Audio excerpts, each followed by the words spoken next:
So when we're looking over there, we're looking northwest. We're looking over there, we're looking northeast. And this hill here is due north. So we have got a series of little bays and inlets and headlands.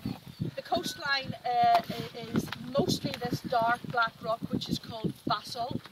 And basalt cooled from lava. Okay.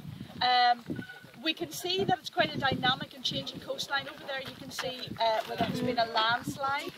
Whenever we get a lot of rain, obviously it makes the soil very wet and mobile, and gravity then does the rest and pulls it down. So we do have a number of rock falls and landslides periodically throughout the year. Just come in please, there's a bus coming.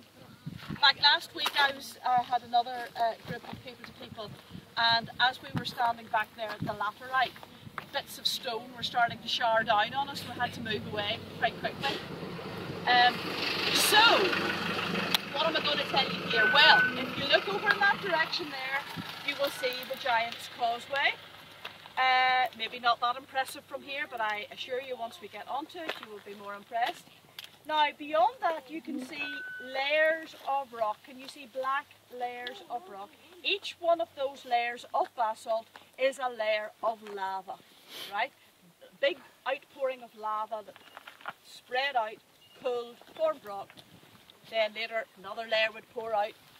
And then you've got a band of the red laterite, I told you about it earlier. And then on top of that again, more basalt. Sometimes the laterite is called the interbasaltic layer because it's like a sandwich. It's in between layers of basalt.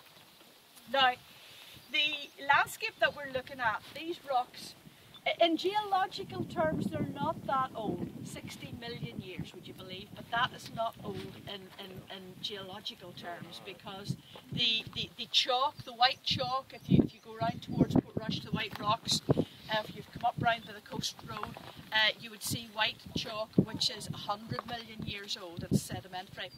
And about 60 million years ago, there was a lot of volcanic activity, not necessarily with volcanic cones forming, but long fissures or cracks in the Earth's crust were opening up, and lava was spreading out over a wide area. And this layer upon layer of that lava built up, you can see the layers over there. It formed what we know as the Antrim Plateau.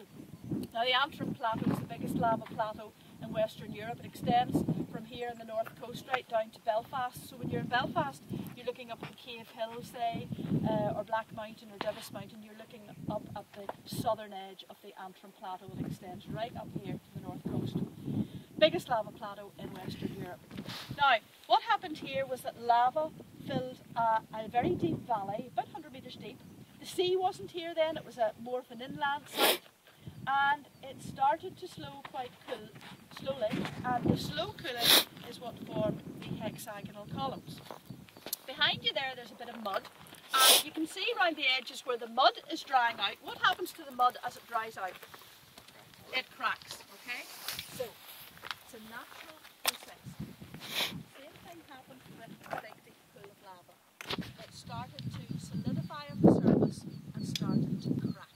And as it started to crack, that's how these horizontal started to form. Okay? Now, I'll tell you more about it when we actually get there, but that's basically the process behind it.